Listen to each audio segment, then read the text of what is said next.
Vamos a hablar del capítulo correspondiente a actores del conflicto del libro de Remo Entelman, complementándolo con el papel de trabajo sobre actores en el conflicto, escrito por el doctor Calcaterra, que establece algunas precisiones terminológicas que complementan el capítulo del libro. Es importante comenzar diciendo que cuando nosotros pensamos al conflicto como una relación social, como se señaló previamente, relación social en el sentido de la existencia de una secuencia de conductas recíprocamente orientadas, es decir, una relación establecida entre dos actores, que en este caso se caracteriza por ser una relación de objetivos incompatibles, razón por la cual la convierte en una relación de conflicto. En este sentido es que la referencia permanente es a la persona humana, es decir, al ser humano. Pensamos entonces en términos de relación social en un sentido weberiano al señalar la importancia de la interacción y del grado de interrelación de los individuos que conflictúan, debido a que cada una de las conductas efectuadas por ellos constituye una suerte de respuesta en ese contrapunto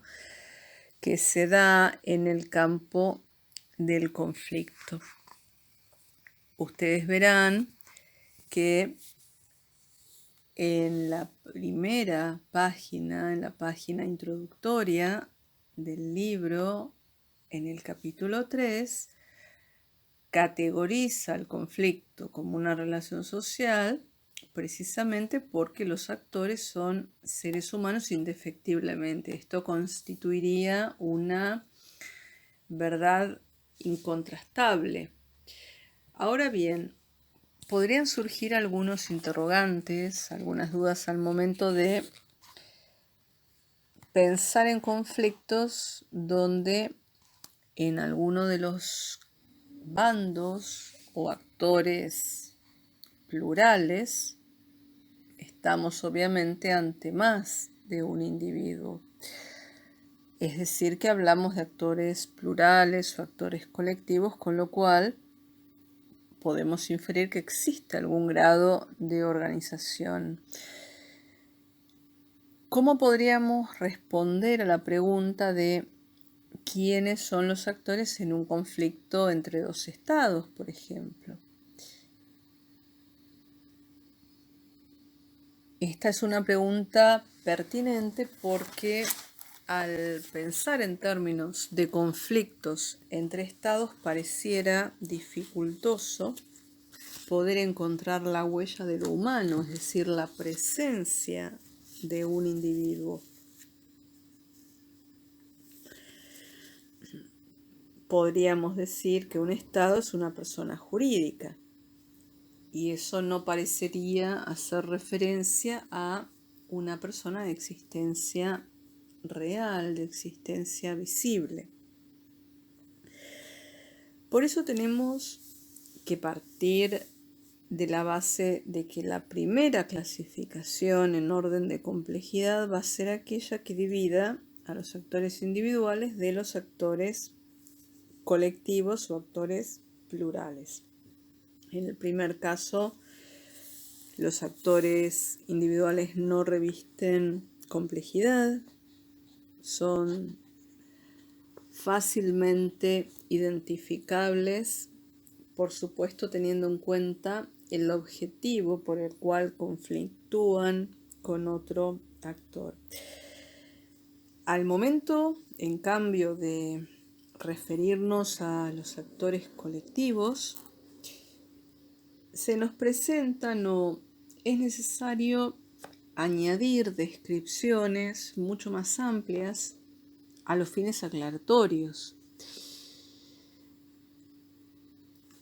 Es decir, Al momento de desarrollar trabajos que expliquen la dinámica de los actores colectivos, el objetivo es poder conocer, o la razón de ser de este desarrollo que se hace necesario al momento de analizar internamente al actor colectivo, es necesario para comprender cuál es el proceso de la toma de decisiones de cada uno de ellos, lo que me va a permitir percibir o comprender de manera más efectiva las conductas, las intenciones que pudieran tener manifestadas a través de esos objetivos, y al mismo tiempo podré desarrollar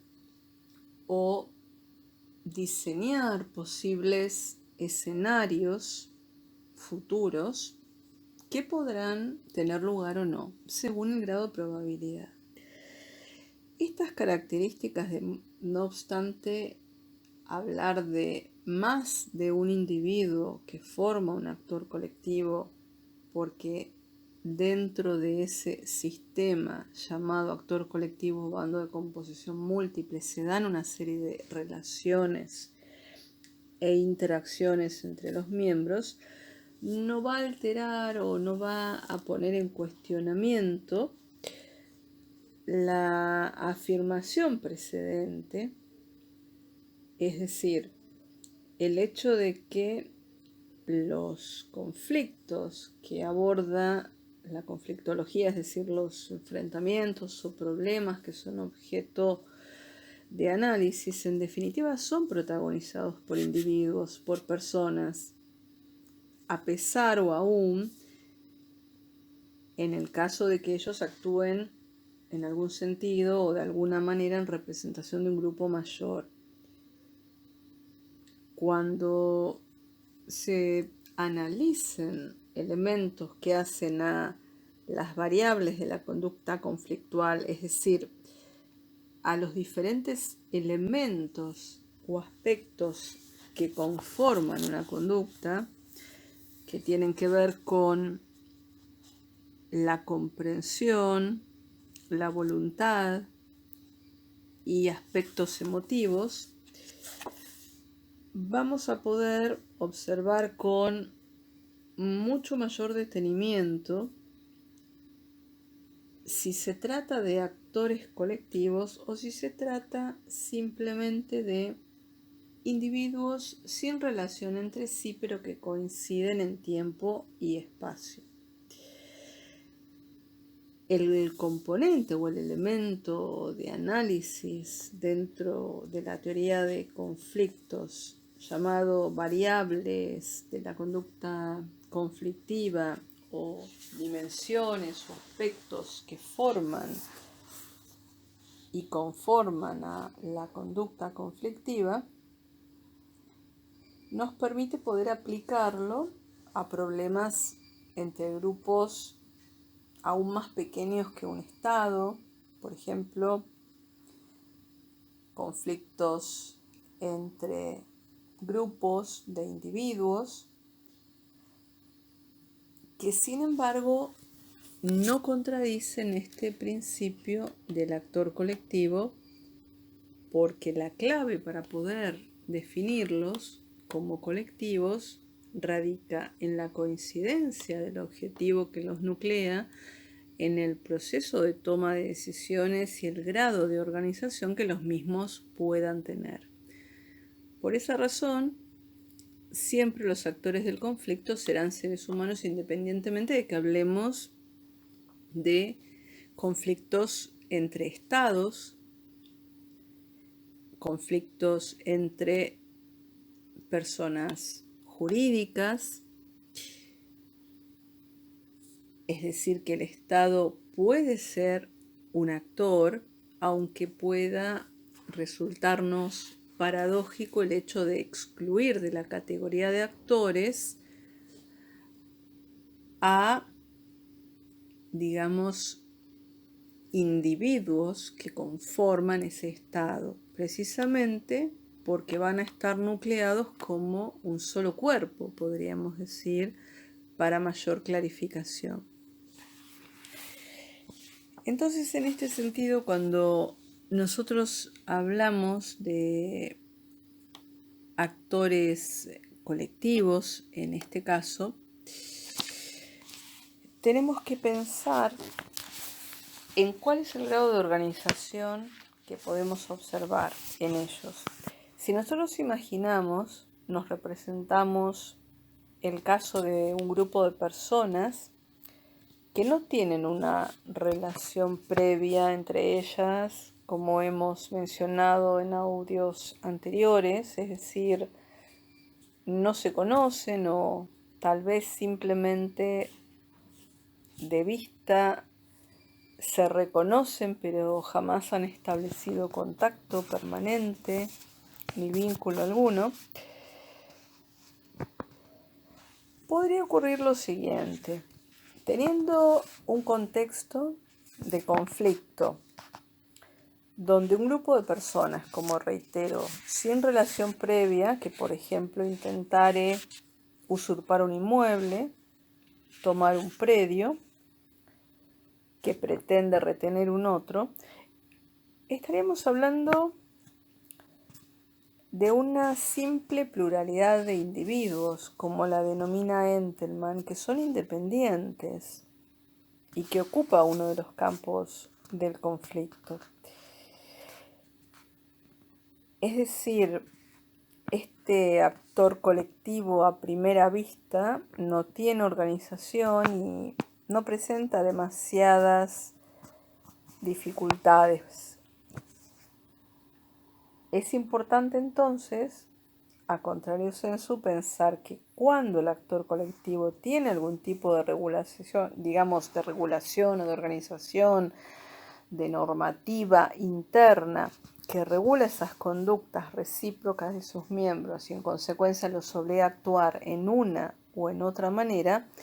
se los puede pensar como una unidad en algún sentido y no como una simple pluralidad de personas que coinciden en un tiempo y espacio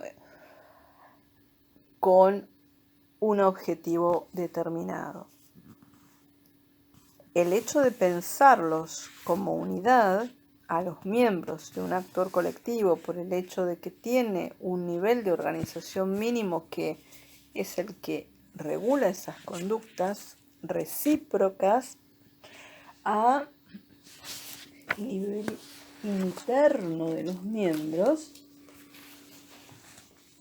nos permite pensar que estamos hablando de actores colectivos. Es decir, podemos pensar en la universidad, por ejemplo, la sociedad, pero siempre teniendo en cuenta o haciendo énfasis en el grado de organización que pueda tener este cuerpo colectivo, que va a influir el proceso de toma de decisiones, donde todos actúan como, si se quiere, una suerte de cuerpo único, independientemente de que luego la responsabilidad pudiera ser asignada a una persona en particular. Precisamente eso corrobora el hecho de que, aun siendo actores colectivos, en el caso de personas jurídicas, la responsabilidad, por ejemplo, la responsabilidad penal puede caer en un mandatario, en un funcionario, por el hecho de que sus protagonistas, es decir, los protagonistas del conflicto, son seres humanos. A esto se añaden otro tipo, si se quiere, de complejidades que tienen que ver con situaciones que suceden o características que poseen los actores colectivos en términos de la identidad como fuerza núcleo, es decir, fuerza que nuclea y que permite esa interacción entre los miembros y ese acatamiento de las reglas internas y el procedimiento específico para la toma de decisiones. Y también, por supuesto, la dinámica que van a atravesar estos actores colectivos o bandos de composición múltiple de cohesión y fragmentación a lo largo de la trayectoria del conflicto. Si pensamos, por ejemplo, en una relación entre dos personas aisladas, podríamos decir que por un lado habrá objetivos comunes, idénticos, que coinciden en algún punto, y por otro lado, objetivos incompatibles en el conflicto. Esa incompatibilidad decíamos que es el elemento central que define el conflicto, sin perjuicio de la posible coincidencia en algunos aspectos. Y a través de esa coincidencia, la posibilidad de generar un espacio de negociación y de diálogo.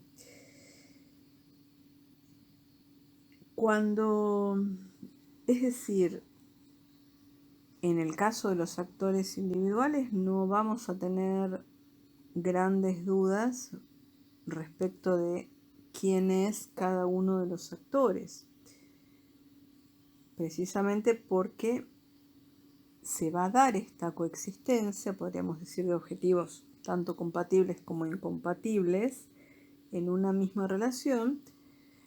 que va a influir en qué métodos de resolución de conflictos seleccionen o qué estrategias decidan llevar a cabo. Y contrariamente, al hablar de actores colectivos, además de las relaciones, podríamos decir, de conflicto y de cooperación interna, van a existir también algunos miembros de cada uno de los grupos, si es que hablamos de actores colectivos, que van a estar enfrentados. Es decir, lo que va a suceder al momento de hablar de actores colectivos es que además de esas relaciones de conflicto y de cooperación, van a existir entre algunos miembros de cada uno de los grupos enfrentados relaciones aisladas. Esto no es menor porque abre el camino a la posibilidad de que exista alguna suerte de compatibilidad de objetivos y de cooperación con mayor o menor nivel de intensidad. Estamos aquí entonces hablando de relaciones, si se quiere, parciales intergrupos, es decir, pequeños sistemas dentro de grandes grupos, es decir, de sistemas sociales mayores como los actores colectivos o los bandos de composición múltiple, que comienzan a generar vínculos y quizás una inclinación para influir en el nivel de participación de esos componentes intrasistémicos, donde los integrantes podrían estar dispuestos a, si se quiere, tomar un mayor grado de participación, influir en la participación en esa relación de conflicto entre los grupos más amplios. Supongamos si habláramos, por ejemplo, de países a los cuales estos miembros respectivos pertenecen. Un caso emblemático, también un ejemplo paradigmático, es el de la comunidad universitaria, donde puede existir un nivel considerable de interacción, un nivel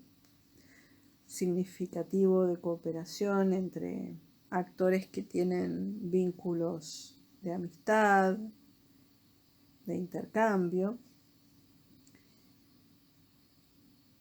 Y en esos casos, tanto en el ejemplo de la comunidad universitaria como en el ejemplo de los estados, cuando los conflictos aumentan entre esos actores, es decir, cuando aumentan de intensidad y, por ejemplo, llegan a niveles donde se aplica el uso de la violencia, parecería difícil afirmar que esos grupos internos son actores del conflicto en cada uno de sus bandos respectivos. Eso nos ocasiona una suerte de bruma confusa que nos suele generar dudas. Y esto va a tener que ver con algo que iremos posteriormente, que hace a el grado de permeabilidad que pueda tener un actor colectivo o un bando de composición múltiple en función de quiénes componen ese actor colectivo o ese bando. Por ejemplo, en un conflicto, como hemos mencionado, respecto, supongamos, de la educación sexual integral o la interrupción voluntaria del embarazo, podrá existir un actor colectivo conformado por hombres y mujeres que tengan una posición favorable y un actor colectivo, bando de composición múltiple, conformado por hombres y mujeres que manifiesten una postura contraria, es decir, enmarcados en una línea que definen de una cultura proactiva en favor de la vida del niño por nacer y de la madre. Eso entonces nos va mostrando cómo se van a producir en algún momento, si se quiere, filtraciones, o esta heterogeneidad que se da va a servir como una suerte de amortiguación, una suerte de elemento de fusible, si se quiere, fusible conciliador, para evitar, por lo menos intentar evitar que incremente la escalada del conflicto. Entonces, no debemos olvidar, retomando lo dicho anteriormente, que los actores son seres humanos y cuando son integrantes de un grupo de personas que no tiene relación alguna entre ellas, es una simple pluralidad de individuos o simple pluralidad de actores, se podría decir. Pero técnicamente no constituye un actor. En el caso, como dijimos, de la pluralidad de individuos con un grado de organización, como se señaló previamente, donde ese grado de organización es el que regula esas conductas recíprocas de los miembros que componen al actor colectivo, llevando a sus miembros a interactuar de determinada manera y permite pensar a ese conjunto, si se quiere, de miembros como una unidad. Estamos hablando de un actor colectivo que podrá ser un actor colectivo organizado jurídicamente, es decir, originado sobre la base de determinada normativa, o un actor colectivo organizado de hecho. Para diferentes situaciones, es decir, podríamos pensar en agrupamientos políticos, sociales, pero que van a funcionar como una unidad con algún tipo de organización, y esos miembros del actor colectivo que se organizan de determinada manera está conformado, por supuesto, por personas. Por eso siempre la remisión, la referencia directa es a la persona y al individuo.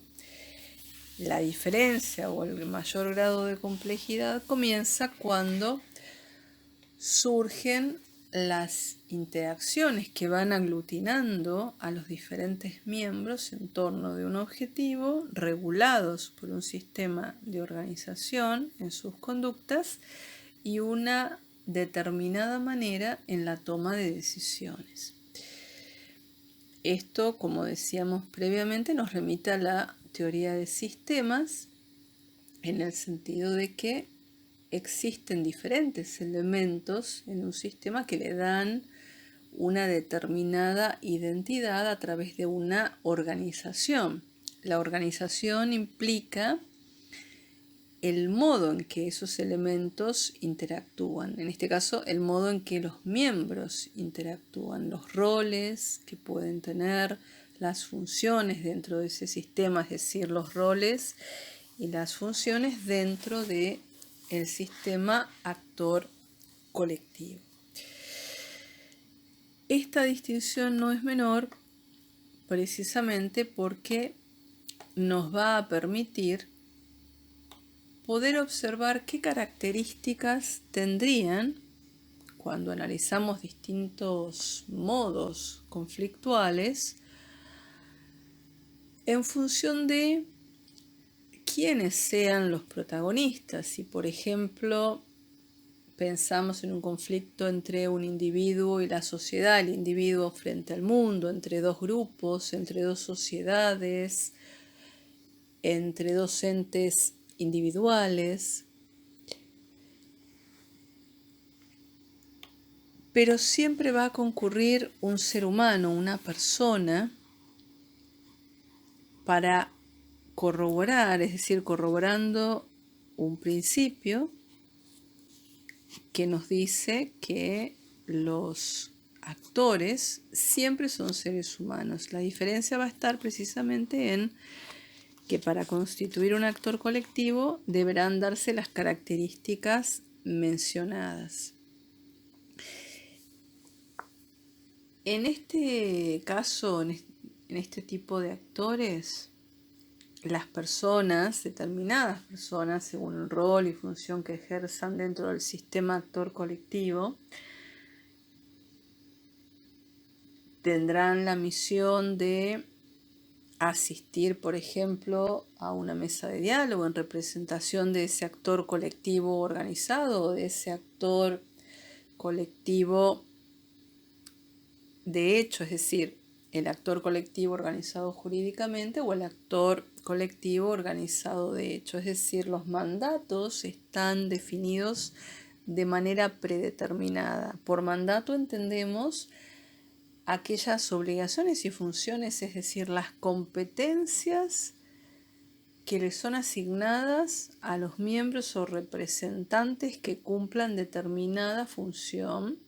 y en especial cuando representan o son la expresión de ese actor colectivo. Esta calificación de actor colectivo no va a afectar el carácter de la relación social como elemento definitorio de la relación de conflicto, precisamente porque el conflicto continúa siendo un fenómeno social independientemente de la cantidad de personas involucradas, sean individuos, actores colectivos o bandos de composición múltiple, y no constituye, como decíamos, una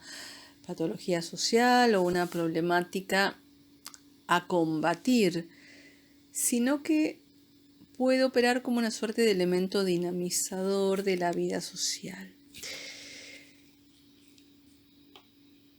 Tenemos que tener en cuenta también que cuando nosotros hablamos de estática del conflicto podría parecernos contradictorio, teniendo en cuenta que el conflicto puede ser pensado en términos sistémicos como un organismo vivo. Es decir, si es una secuencia de conductas recíprocas, quiere decir que esas conductas se van dando en el tiempo y en un determinado espacio.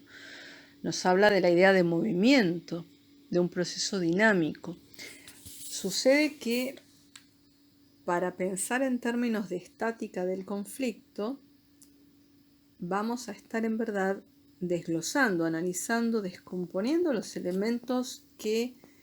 hacen al elemento o al corazón de la teoría del conflicto y a cuáles son tanto, digamos, las partes o engranajes que permiten construir el conflicto, es decir, los actores que crean el conflicto, la razón por la cual el conflicto es tal, es decir, un objetivo incompatible, el grado de interacción, que es lo que permite identificar a esas personas en conflicto como actores que interactúan a través de una secuencia de conductas recíprocas, lo que me permite comprender, según el tipo de objetivos, cuáles son aquellos aspectos negociables y cuáles son aspectos que serán difíciles de negociar o sobre las cuales seguramente los actores no querrán o no estarán dispuestos a hacer concesiones recíprocas. Cuando hablamos entonces de estática del conflicto, tenemos que pensar en la siguiente imagen. Es como si tomáramos una fotografía del conflicto en un momento determinado para observar cuáles son los elementos, qué es lo que sucede, como si el tiempo se detuviera y pudiéramos identificar la escena en la cual se desarrolla el conflicto y al conflicto en sí mismo. En relación entonces al actor colectivo, hay una serie de precisiones terminológicas que es necesario realizar. En el caso de lo que Entelman llama la simple pluralidad de actores o simple pluralidad de individuos, porque se trata de personas que no tienen una relación previa, aunque coincidan en el tiempo y en el espacio, pero estamos ante la ausencia de vínculos intrasistémicos. Sin embargo, sabemos que en el devenir de una situación, de un conflicto, podrán conformarse grupos internos. Es decir, sea que hablemos de una simple pluralidad de actores que en realidad no constituye un actor colectivo, sino que constituye un conglomerado de individuos sin relación previa, sea que hablemos de un actor colectivo organizado jurídicamente, o sea que hablemos de un actor colectivo organizado de hecho, en el desarrollo del conflicto se pueden conformar estos subsistemas o grupos internos, podríamos decir, que para el caso de la simple pluralidad de actores se van a denominar agrupamientos. Para el caso de los actores colectivos organizados jurídicamente se denominarán sectores, es decir, habrá sectores dentro de un actor colectivo organizado jurídicamente. Y para el caso de los actores colectivos organizados de hecho, hablaremos de intergrupos. ¿Qué significa esto? Estamos hablando de relaciones parciales, de relaciones, si se quiere, intrasistémicas o intergrupos, que pueden generar vínculos nuevos para influir, como decíamos, en el grado de participación que esos grupos o esos subgrupos o los integrantes de esos subgrupos desean o están dispuestos a llevar adelante. En esos subgrupos entonces habrá integrantes que posiblemente estén dispuestos a tomar la iniciativa a nivel de los procesos de decisiones en la relación de conflicto, a nivel de los grupos más amplios dentro de los cuales ellos se encuadran, es decir, en los grupos más amplios a los que ellos pertenecen. Si volvemos a el caso de la simple pluralidad de actores,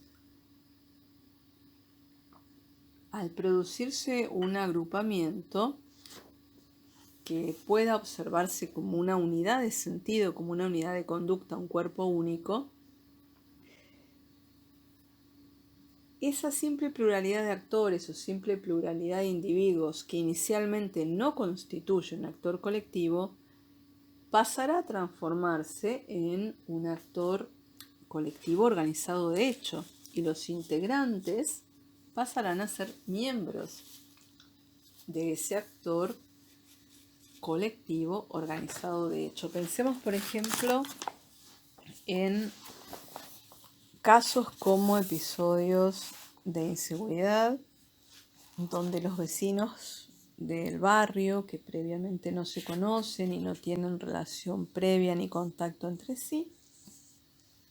se reúnen a protestar, podríamos decir, a los fines de encontrar u obtener una respuesta por parte de la autoridad. Tenemos que tener en cuenta que previamente se congregan, supongamos en una plaza pública, frente a una comisaría, frente a la municipalidad,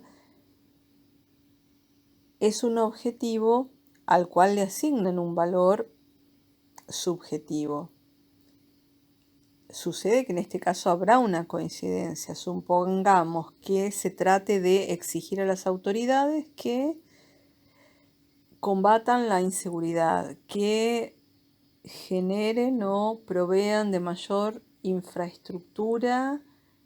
ante, por ejemplo, situaciones de vulnerabilidad a las que se sienten expuestos los vecinos en determinados horarios y momentos,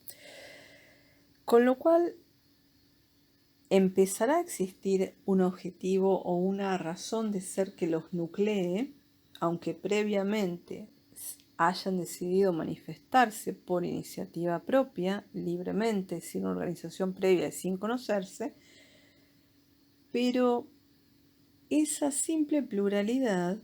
puede transformarse, si la vemos como una unidad, en ese actor colectivo organizado de hecho. Luego de generarse interacciones en los miembros o entre quienes previamente eran vecinos desconocidos y deciden formar asambleas permanentes, por ejemplo, sistemas de seguridad comunitaria, lo que lleva indefectiblemente a la generación de lazos e interacción entre los que otrora eran simplemente individuos sin relación entre sí y posteriormente se convierten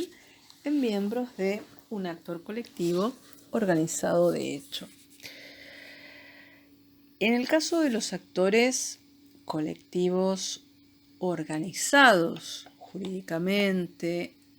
o los actores colectivos organizados de hecho, el fenómeno de que existan sectores o intergrupos no modifica la clasificación del actor, es decir, a diferencia del caso de la simple pluralidad de actores que no constituyen actor colectivo, pero que luego sí puede pasar a formar un actor colectivo organizado de hecho, teniendo en cuenta también los posibles agrupamientos que traccionan en uno u otro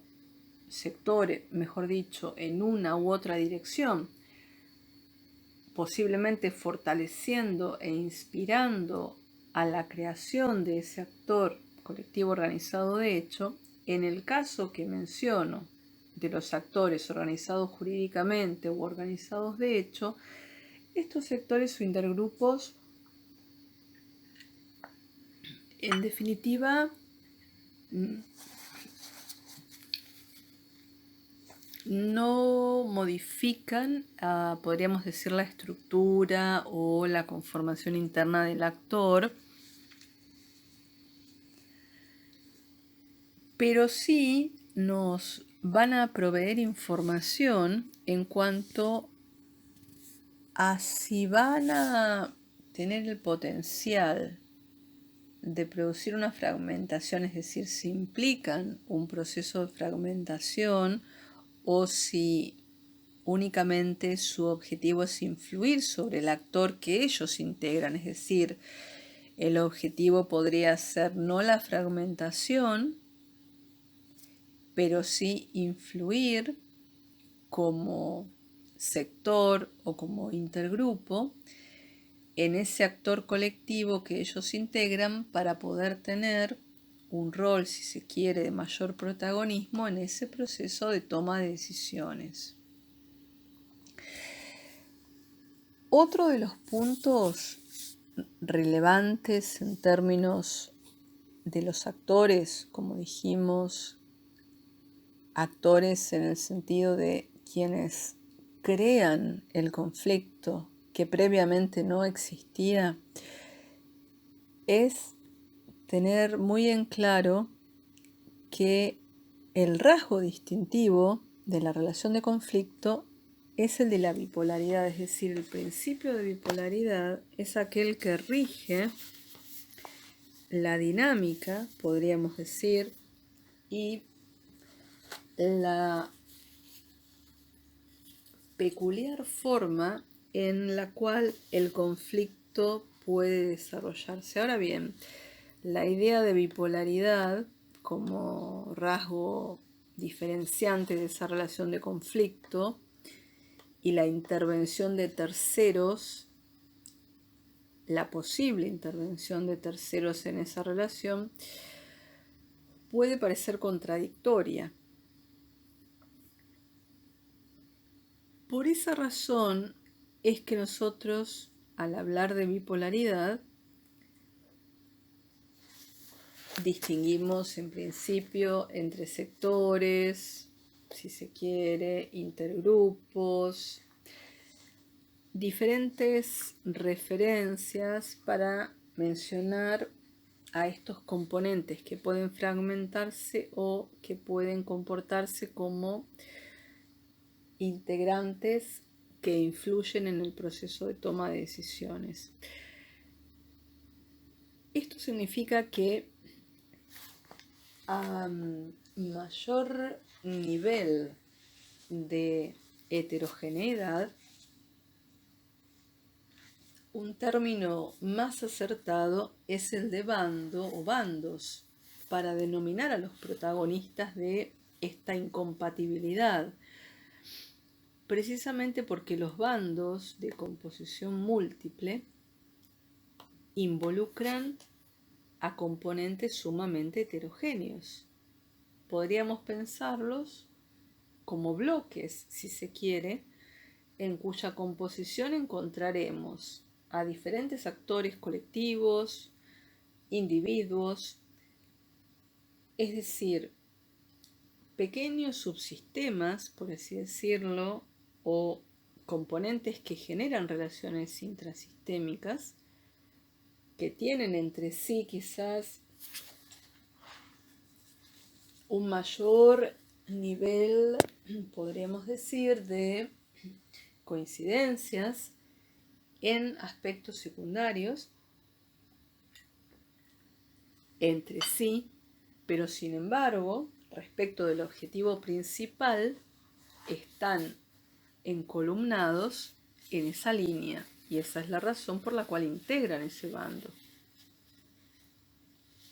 Sin embargo, la heterogeneidad de los bandos de composición múltiple nos demuestra una vez más que, aún existiendo un objetivo de primer rango en importancia, eso no quita la existencia de objetivos, podríamos decir, de segundo rango, pero no por eso menos relevante. Es decir, en toda estructura social heterogénea existirán coincidencias respecto de aspectos nucleares, digamos el llamado núcleo de coincidencias básicas, si se quiere, cuestiones que no son negociables, pero que no impiden que exista afinidad dentro de componentes heterogéneos que puedan tener otro tipo de objetivos que en algún momento, teniendo en cuenta que son objetivos de rango secundario, no van a contradecir al objetivo principal, pero sí pueden generar alguna tensión o momentos de inestabilidad para el bando de composición múltiple. Es importante tener en cuenta esto porque los bandos de conflicto, es decir, los bandos de composición múltiple, los actores colectivos y los actores individuales operan o se desarrollan, se desempeñan en lo que Entelman llama el campo de conflicto o el campo conflictivo. En ese campo conflictivo, entonces, tendremos básicamente tres posibilidades: el conflicto entre actores individuales, actores colectivos o bandos de composición múltiple. Eso no quita que también existan conflictos de categorías combinadas, por ejemplo, un individuo, como mencionaba previamente, frente a la sociedad, supongamos un objetor de conciencia, o conflictos entre un bando de composición múltiple frente a un individuo, o un actor colectivo frente a un bando de composición múltiple. Es decir, que se van a entremezclar, si se quiere, estas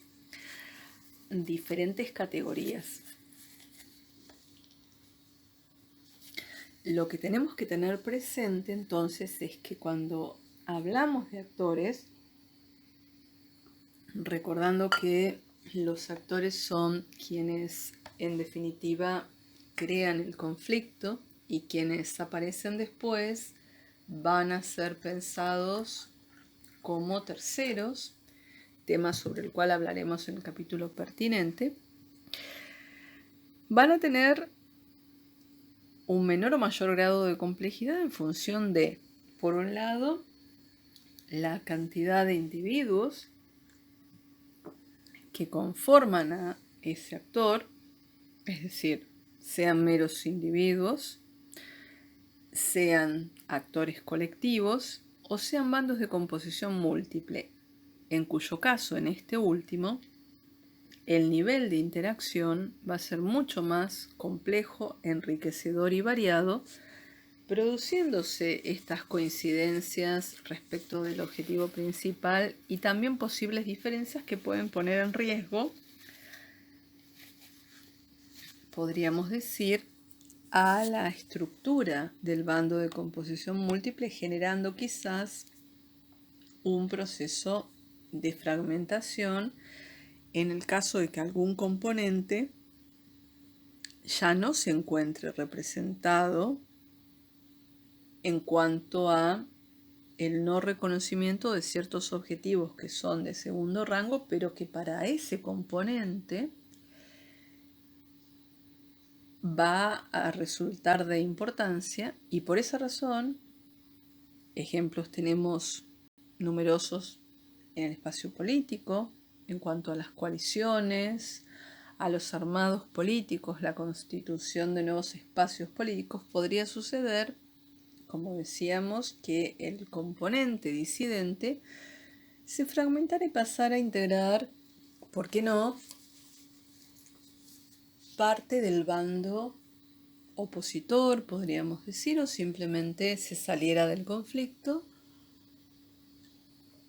y decidiera darle un corte o un final a su existencia, a su actuación, o podría transformarse en otro tipo de protagonista. Hemos hablado entonces ahora de los actores como los creadores del conflicto, que integran los bandos, que responden a ese principio de bipolaridad del conflicto, del campo conflictivo en donde interactúan y se da ese contrapunto. Debemos adelantarnos a hablar de los terceros simplemente de modo introductorio para poder comprender por qué son terceros y cuáles son los criterios para poder distinguirlos, a la vez que diferenciar en qué momento tienen aparición. Los terceros, como dijimos, aparecerán posteriormente a la existencia del conflicto, porque quienes crean el conflicto precisamente son los protagonistas principales, que son los actores. Estos terceros, entonces, vamos a decirlo solamente de modo muy simple e introductorio, se incorporarán entonces en oportunidades posteriores, en circunstancias que ocurrirán posteriores o posteriormente al campo conflictivo que fue creado por los actores originarios. Esta es una cuestión delicada porque luego veremos al mismo tiempo que los roles pueden llegar a cambiar según la dinámica interna que se genere dentro del campo de conflicto. No necesariamente los roles van a ser permanentes. El hecho de decir o afirmar que los actores son quienes crean el conflicto y los terceros son quienes se incorporan en circunstancias o etapas posteriores a la creación de ese campo conflictivo, no contradice la afirmación de que en algún momento, debido a la dinámica interna, podríamos decir a la fuerza que se genera dentro de ese campo de conflicto, los roles puedan modificarse y quien en algún momento tuvo el rol de actor pudiera pasar a tener el rol de tercero, así como el tercero podría pasar a tener el rol de actor. Se mantienen las figuras, es decir, se mantienen las funciones de actores y terceros, pero no necesariamente con las mismas personas o los mismos integrantes y protagonistas. Es una cuestión sumamente importante de tener en cuenta. También no debemos olvidar el concepto de bando de actor múltiple o bando con multiplicidad de actores o bando de composición múltiple, términos que podemos utilizar como sinónimos. Menciono en este momento el caso de los bandos porque es necesario explicar que cada bando lo que hace en definitiva a nivel funcional es reunir o aglutinar actores que coinciden o persiguen las mismas metas o los mismos objetivos, aunque no necesariamente estén alineados o conformen ese bando por las mismas razones. Por ese motivo es que nosotros podemos diferenciar entre dos términos, el de metas o objetivos y el de las razones por las cuales esas metas o esos objetivos se persiguen. Las razones son las que en realidad nos van a permitir distinguir a futuro entre metas u objetivos concretos, simbólicos o trascendentes, tema que se verá en el capítulo pertinente. Entonces, haremos la diferencia conceptual de el concepto vinculado a aquello que se identifica como lo que se persigue obtener, es decir, la meta u objetivo es aquello que yo persigo obtener, aquello que busco obtener. La razón, podríamos decir, es aquello por lo cual persigo esa meta u objetivo. A partir de esa diferencia, es decir, de la diferencia entre meta u objetivo y la razón por la cual yo persigo esa meta y objetivo, es que podré establecer a través de esas diferentes razones objetivos que han de variar, sean concretos, simbólicos o trascendentes. ¿Qué significa esto a modo de adelanto? Que mi objetivo tal vez puede ser obtener el último ejemplar de un libro firmado por mi escritor favorito en una librería. En el caso de una persona que desee comprar ese libro porque necesita estudiar el contenido que posee este material para un examen, por ejemplo, de la facultad, evidentemente vamos a estar ante un objetivo concreto, es decir, el cumplimiento de una finalidad. Una vez que se ha leído el libro, se cumple el objetivo, la pretensión se satisface y no es necesario ya requerir nuevamente de la lectura de ese libro, salvo que a futuro fuera por otro motivo, sea por el placer de la lectura u otras razones. Ahora bien, si para mí ese objeto, independientemente de su contenido, tiene un valor agregado por el hecho de haber sido firmado, supongamos el caso del libro Teoría de Conflictos, que pudo haber sido firmado por el propio Remo Entelman, para mí va a tener otro tipo de valor, no solamente el valor concreto de la lectura de su contenido para mi formación académica, sino el valor afectivo que yo le añado. Es decir, la atribución de valor objetivo. No responde a ningún estándar impuesto. En este caso, entonces, para mí, un libro, el libro Teoría de Conflictos, en este caso simboliza algo más. Puede simbolizar la amistad que llegué a tener con el doctor Remo Entelman, razón por la cual pudo haberme autografiado el libro o pudo haber firmado el libro. Supongamos que se extravió en algún momento y yo quiero recuperarlo y lo encuentro en una feria de libros usados, siendo el único ejemplar, lo reconozco como el libro que Remo Entelman me dedicó y vamos a conflictuar con quien necesita leerlo por razones prácticas, evidentemente, y por quien, como en mi caso, si bien necesita leerlo, también tiene añadido otro tipo de valoraciones que son de carácter emotivo, si se quiere. Por eso hablamos de un objetivo simbólico. Ahora, si nosotros habláramos de un objetivo vinculado a aspectos, si se quiere, normativos, en el sentido de la fuerza de lo normativo. Cuando se habla de lo normativo, se habla de aquello que se siente como obligatorio, del deber ser, el ámbito del deber ser. Estamos hablando de aspectos axiológicos. Podría aparecer alguna persona que supiera que yo necesito o deseo recuperar ese libro y para esa persona es un deber ético, un imperativo moral o ético recuperar ese libro para que me sea restituido, porque de esa manera se va a estar cumpliendo un principio que para esa persona puede ser trascendental, una valoración que en este caso es trascendental, la razón es trascendental, es decir,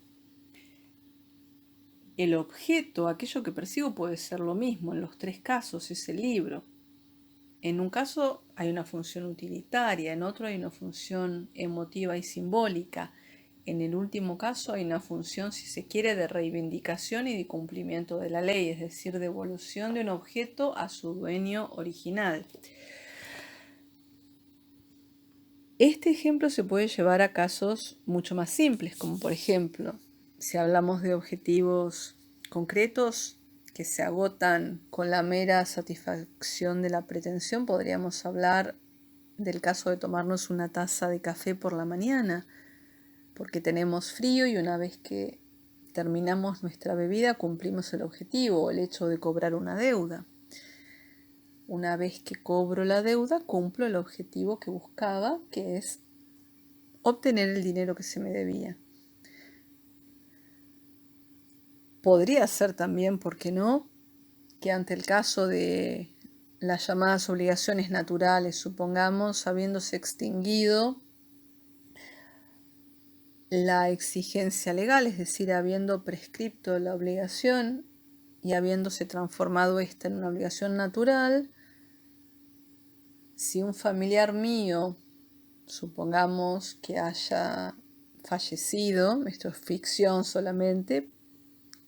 imaginemos eso, pero no va a pasar, o que sea el familiar de otra persona mejor. En el caso de una persona cuyo familiar hubiere fallecido, habiendo contraído una deuda prescripta, que constituye una obligación natural, quizás siente la obligación moral, ética, el deber de pagar esa deuda, porque tiene una causa, es una deuda con causa. Con lo cual, puede pensarse en una obligación, en términos o en el sentido de obligación natural, si se quiere, como decía el código de Vélez-Sarsfield, como bien lo reseñaba en la clasificación de las obligaciones, y en ese caso se estaría cumpliendo con un objetivo trascendental. Si bien estamos hablando también del pago de una deuda o del cobro de una deuda, y eso lo podríamos llevar también al terreno de lo simbólico. Quizás el hecho de cobrar una deuda o pagar una deuda pueda representar para mí limpiar el buen nombre de mi familia, supongamos, en el caso de que hubiese algún malentendido y se hubieran dispersado rumores equivocados respecto a la falta de pago, y esa falta de pago hubiera sido causada por caso fortuito, fuerza mayor, alguna catástrofe o crisis estructural o situación imposible de ponderar. Y en mi caso, el hecho de pagar la deuda o de cobrar una deuda, dependiendo del rol que me toque ocupar, va a significar honrar el buen nombre de mi familia. También podría pensarlo, ¿por qué no?, como un deber ser, como una obligación moral que a toda costa debo cumplir. Es decir, esa valoración del objetivo, sea una valoración concreta, simbólica o trascendente, está puesta por el propio sujeto, por el propio actor, y es una valoración puramente subjetiva. Esto es importante de comprender para el momento en que trabajemos el por qué, las razones por las cuales los diferentes actores se aglutinan en torno a un mismo objetivo, si se quiere. En definitiva, el objetivo y la razón por la cual se aglutinan parecen ser dos caras de la misma moneda, y de hecho lo son. Pero a nivel analítico tenemos que realizar esta separación para poder entender que, por ejemplo, en un bando de composición múltiple, diferentes componentes, diferentes actores pueden coincidir en ese objetivo primordial, pero sus razones pueden ser diferentes. Algunos tendrán razones concretas, otros razones simbólicas, otros razones trascendentes. Y eso nos demuestra entonces que podrá haber diferencias dentro de los propios bandos de composición múltiple y dentro de los propios actores. No solo en cuanto a la interpretación del objetivo principal, sino también en cuanto a los objetivos de rango secundario. Retomando entonces, al hablar de actor, vamos a decir que todo actor es aquel que tiene una meta u objetivo, como mencionamos anteriormente, que está vinculado con una incompatibilidad. Y esa incompatibilidad es la que genera o crea el conflicto,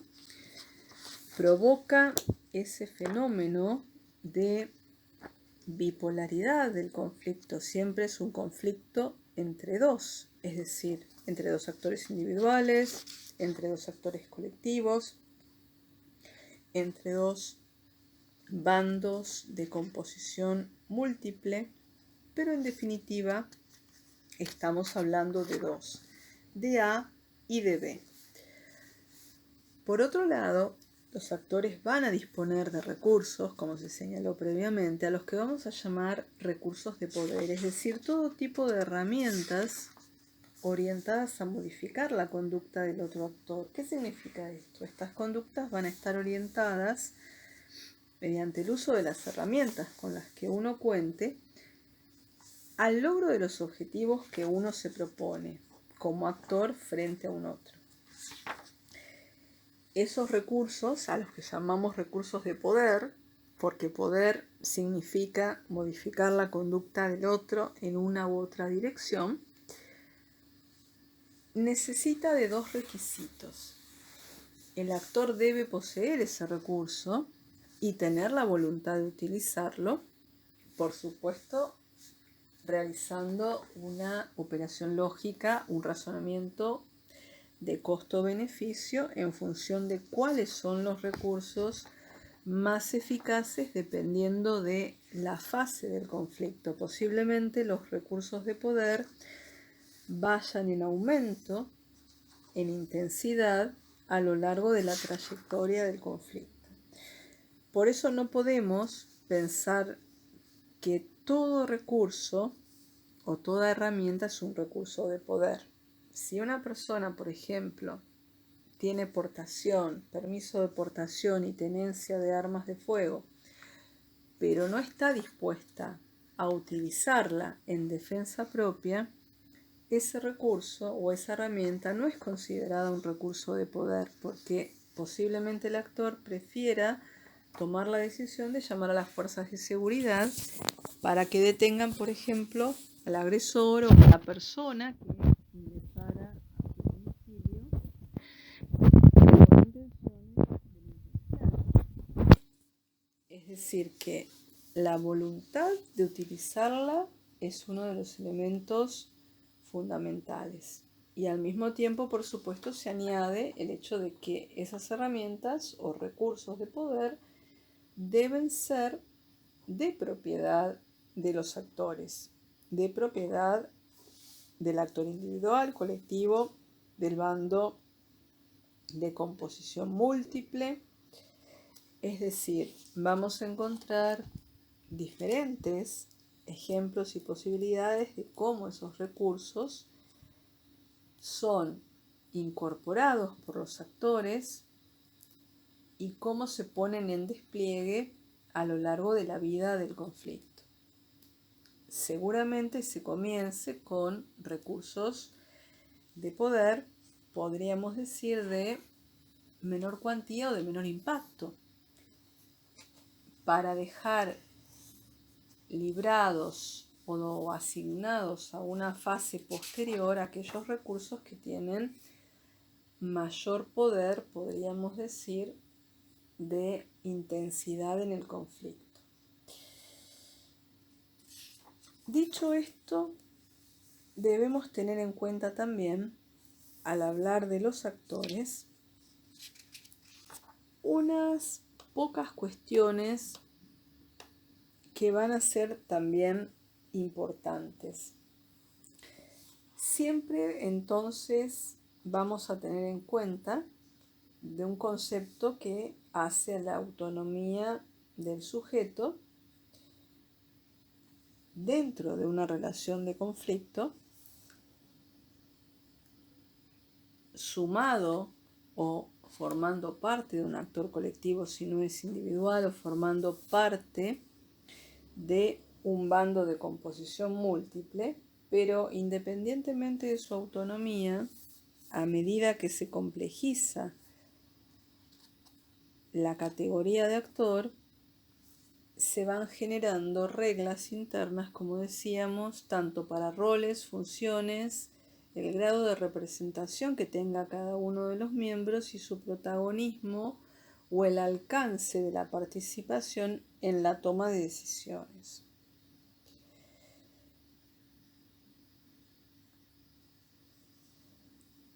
Finalmente, un aspecto que podemos señalar en relación a los terceros, simplemente como adelanto, que luego complementaremos en el capítulo pertinente del libro, es pensar que estos terceros que aparecerán en oportunidades posteriores podrán participar o intervenir en el conflicto. Habrá terceros que participen del conflicto como los terceros protectores, donde existe coincidencia en las metas objetivos con aquellas de los actores protegidos. Tendrán recursos también para perseguir esa meta y objetivo. Luego podremos tener terceros que participan, es decir, se involucran demasiado con uno u otro de los actores, con uno u otro de los bandos, pero en este caso con otro tipo de orientación u objetivo, como por ejemplo el tercero denominado el tercero que divide para reinar, por ejemplo, a los fines de fragmentar quizás a un actor que está unificado, tratando de alentar a una de las partes a que traicione a la otra, establecer una, si se quiere, relación desleal, generar resquemor y cadena de rumores. También podemos encontrar terceros que participan del conflicto y buscan obtener ventajas de la competencia entre dos actores. Por ejemplo, como consumidores, nosotros como consumidores en las economías de libre mercado, vamos a observar que los competidores, las empresas competidoras que intentan captarnos como clientes, estarán en permanente pugna o competencia para imponer su oferta. También podemos pensar en aquellos que buscan obtener ventajas, por ejemplo, mediante el manejo de niveles de información estratégica en alguna organización o en alguna área específica. Y estos terceros tienen lugar o despliegan sus acciones en escenarios o situaciones de incompatibilidades que les son ajenas. ¿Por qué decimos esto? Porque si los actores que están en conflicto se unieran, la posición favorable que tendría este tercero que busca ventaja se disuelve. Por ejemplo, volviendo a los casos de libre mercado, empresas que deciden hacer un joint venture, una suerte de monopolio, una alianza estratégica, una unión transitoria. En este caso, el consumidor perdería la posibilidad de elección, porque estaríamos ante una unión o un conglomerado, un holding de empresas, por ejemplo. O en el caso, podemos pensarlo de empresas competidoras, nuevas empresas que ingresan en el país y tratan de aliarse, habiendo dos empresas que compiten a nivel local. La empresa extranjera trata de tener llegada a través de la alianza con una empresa local, por ejemplo. Ahora bien, si las empresas locales decidieron establecer una suerte de alianza, consorcio, holding empresarial, la nueva empresa extranjera perdería su posición de desventaja.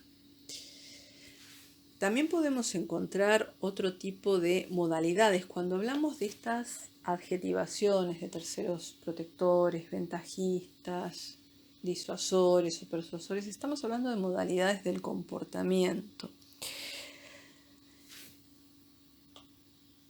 Y cuando hablamos de la participación, la intervención, va a tener que ver con el grado de cercanía o de lejanía, es decir, si caen dentro del campo de conflicto para resolver el conflicto o para incrementarlo,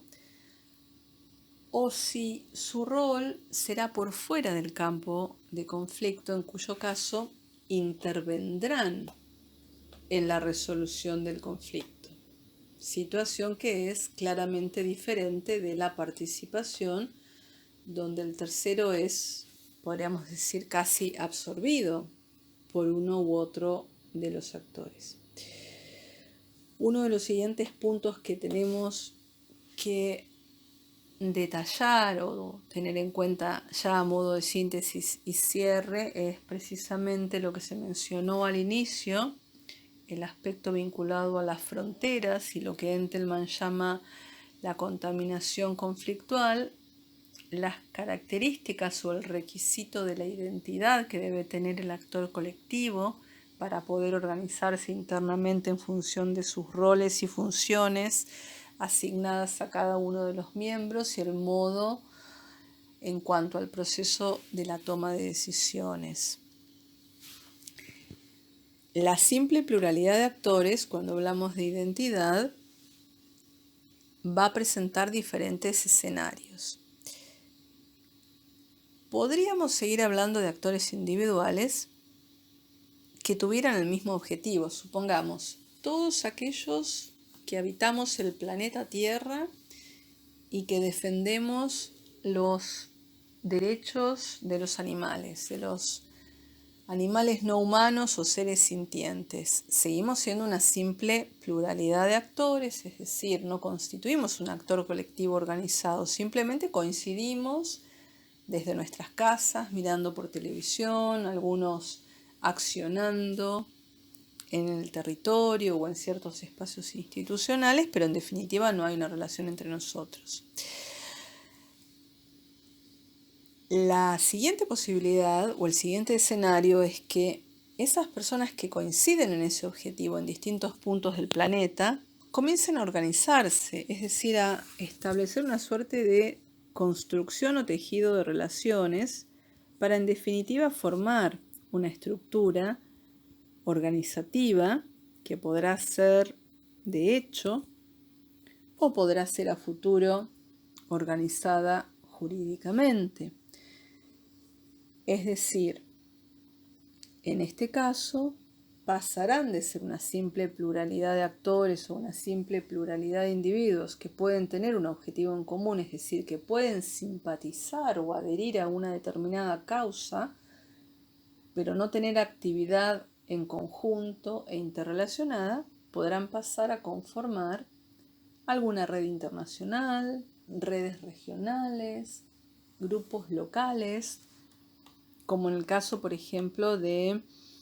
algunos grupos de personas que profesan la postura del veganismo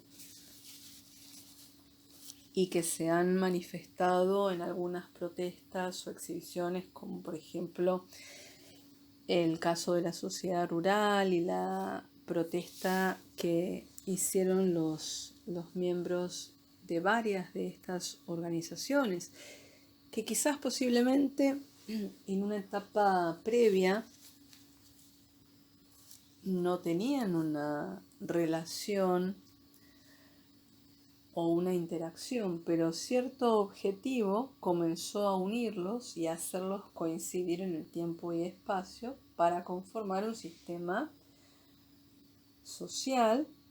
donde existen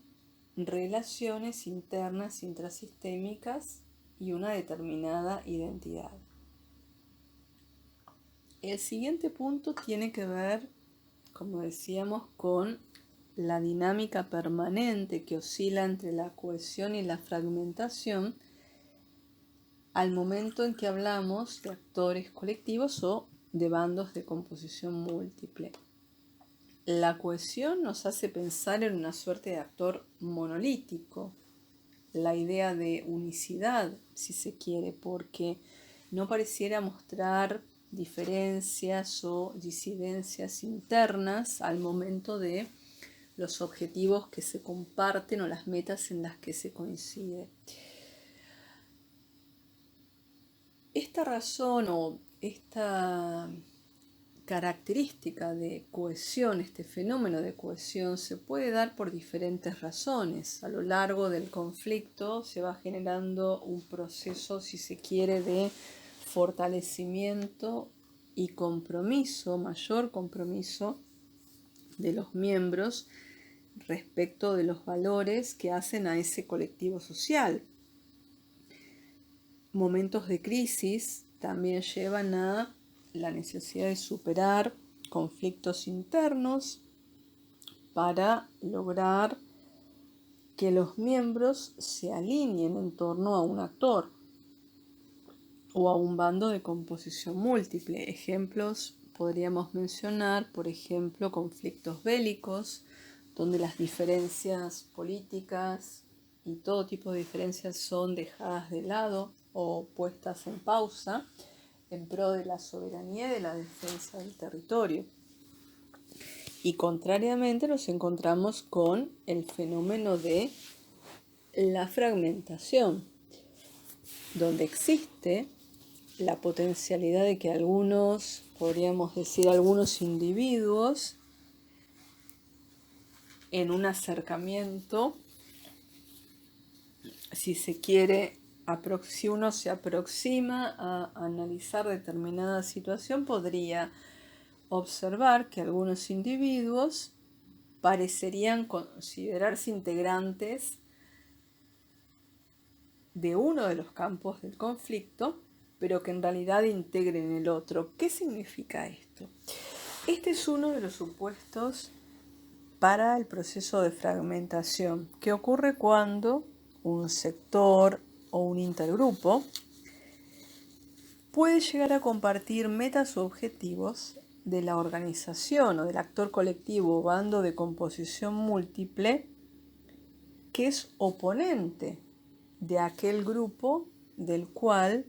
este sector o este intergrupo es parte, es decir, tanto en los actores colectivos organizados jurídicamente como en los actores colectivos organizados de hecho, podría suceder que en algún momento, debido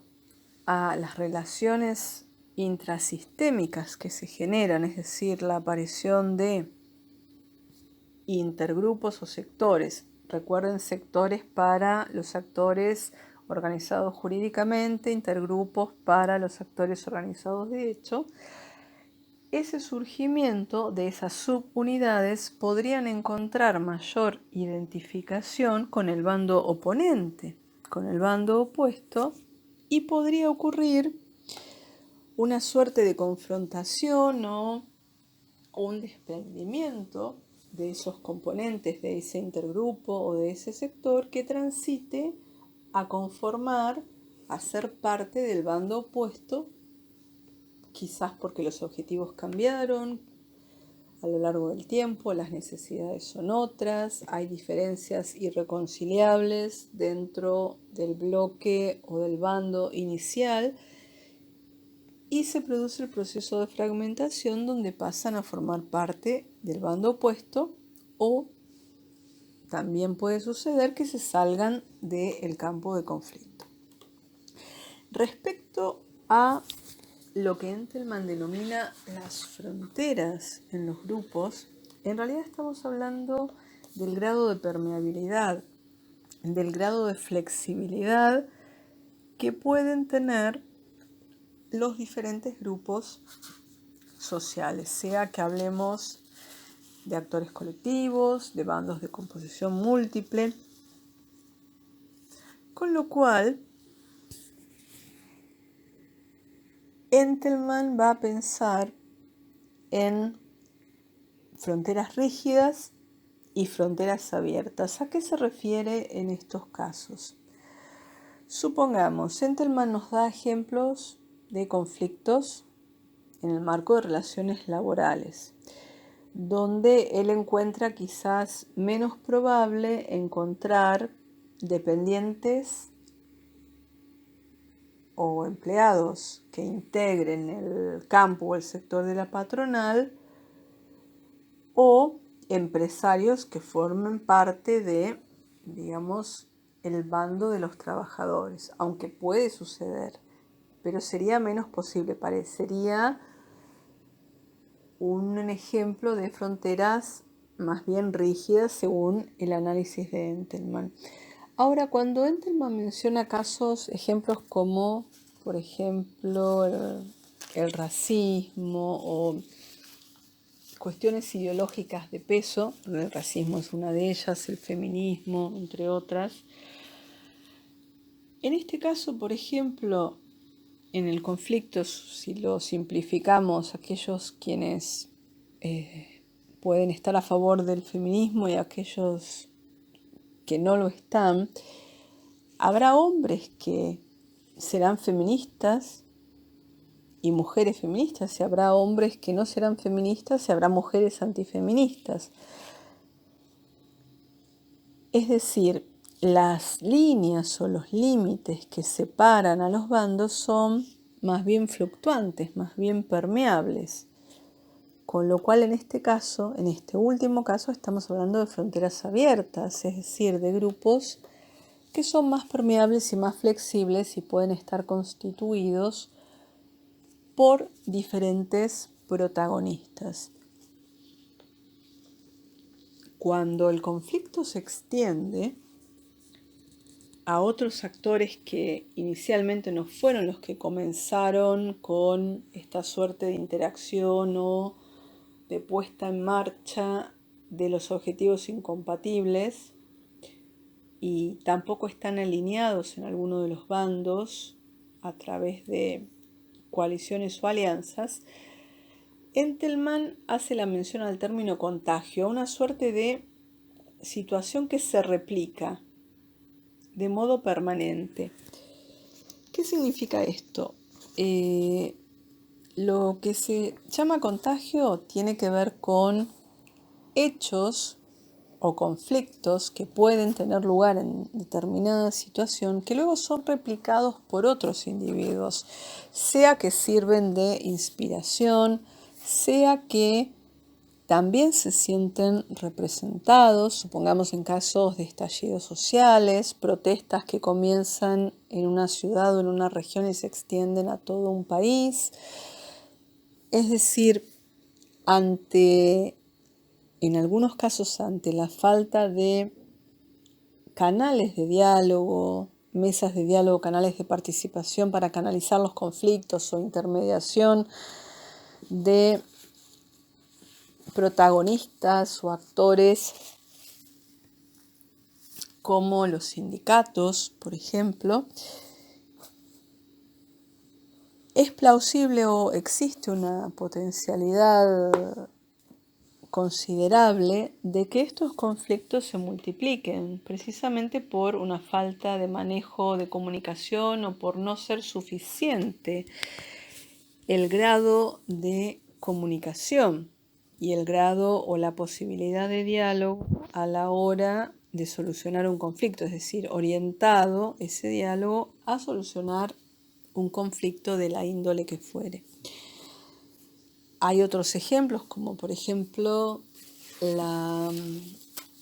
época de las tomas de colegios, donde representantes de los centros de estudiantes tomaban los colegios en protesta o en reclamo de mejoras ante las autoridades, y muchas veces la falta de manejo comunicacional o la no recepción de la problemática, es decir, el no considerar a los alumnos o a los estudiantes como interlocutores, puede hacer que el conflicto se replique mucho más rápidamente, como una suerte de efecto de contagio, precisamente por la reacción en cadena. Es un fenómeno que suele darse estadísticamente. Por eso es interesante analizar al momento de un conflicto en dónde surge ese foco y si transita, digamos, de una manera